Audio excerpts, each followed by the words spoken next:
சாம்பல் புதன் என்பது லெந்து நாள் என்று அழைக்கப்படுகிறது. எப்படி அப்படின்னா, இன்று இருந்து ஆண்டவராகிய இயேசு கிறிஸ்து 40 நாள் உபவாசம் பண்ணி, அடுத்ததாக சிலுவையில் அடிக்கப்பட்டு 3ஆம் நாள் உயிரோடு எழுந்த அந்த நாளை, உயிர்த்தெழுந்த நாளை நாம் அனுசரிக்கும் முன்பதாக வருகிற முதல் நாளை தான் லெந்து நாள் என்று சொல்கிறோம். இது 46 நாள் வரும். அது 6 சண்டே கழிச்சா 40 நாள். அந்த லெந்து சாம்பலில் உட்காருது என்பது சாம்பலில் தங்களை தாழ்மைப்படுத்துவதற்கு அடையாளமாக தான் இந்த நாளை நம்ம அனுசரிக்கிறோம்.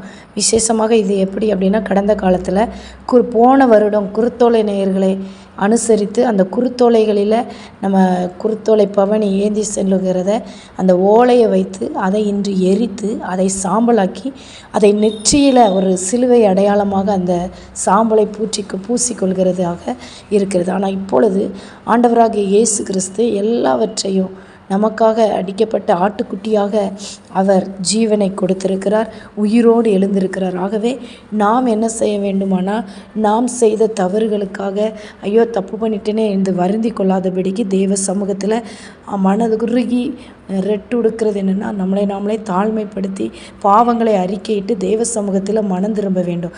எப்படி யோபு தன் பாவங்களுக்காக மனஸ்தாபப்பட்டாரோ, துன்பத்தின் நடுவே அவர் செய்த எந்த காரியமும் தவறு செய்யல. அவர் ஒரு நீதிமான்.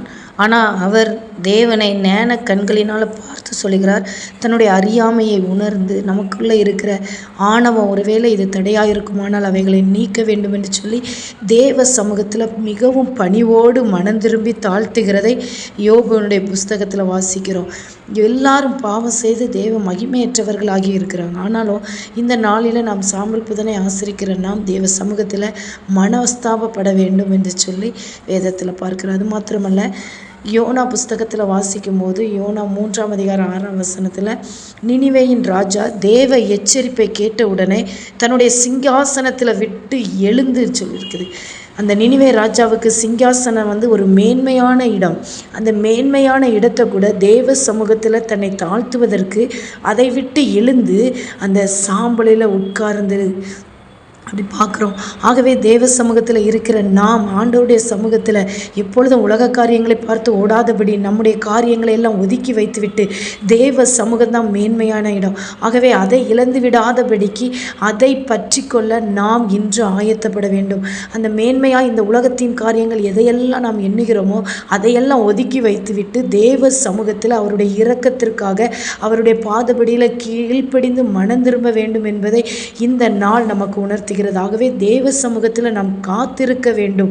பெரிய பாவியானாலும் சரி, உண்மையாய் தன்னை தாழ்த்தும் போது தேவ சமூகத்தில் நாம் மன்னிப்பை பெற முடியும்.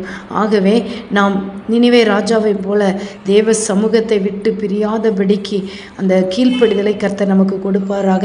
அடுத்ததாக பார்க்கும்போது தானியேல் 9ஆம் அதிகாரம் 3ஆம் வசனத்தில் தானியேல் உபவாசம் பண்ணி ரெட்டிலும் சாம்பலிலும் உட்கார்ந்து ஜெபம் பண்ணினார் என்று சொல்லி வாசிக்கிறோம். நமக்காக மாத்திரமல்ல, நம்முடைய அருகில் இருக்கிறவர்களுக்காக, நம்முடைய தேசத்திற்காக திறப்பிலை நிற்க, அழிந்து போகிற ஜனங்களை தேவனுடைய சமூகத்தில் மீட்டெடுக்க நாம் திறப்பிலை நிற்க வேண்டும் என்று சொல்லி இந்த தானியேல் மூலமாக, தானியேல் புஸ்தகத்தின் மூலமாக நாம் கற்றுக்கொள்கிற இஸ்ரவேலின் ராஜா தான்.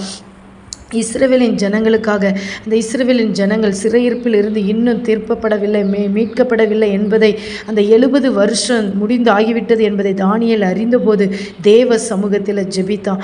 ஆகவே நாமும் ஆண்டவருடைய சமூகத்தில் தேவ சமூகத்தில் காத்திருக்க வேண்டும். It is not necessary, but it is an opportunity.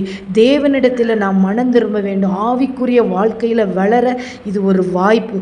ஆகவே தேவ சமூகத்தை பற்றி கொள்ளுவோம். உபவாசம் இருந்து மனஸ்தாபப்பட்டு மனமாற்றத்தை அறிந்து பாவத்திற்காக தேவ சமூகத்தில் வேதனைப்படுகிறதோடு விட்டுவிடாதபடிக்கு அதை உணர்ந்து உடைந்த உள்ளத்தோடு மனம் திரும்பும்போது கர்த்தர் நம்முடைய வாழ்க்கையில் ஆசீர்வாதத்தை தந்தருளுவார். ஆண்டவரே, தினமும் நம்ம ஆண்டவருடைய சமூகத்தில் அவருடைய சிலுவையை எடுத்து பின்பற்ற வேண்டும்.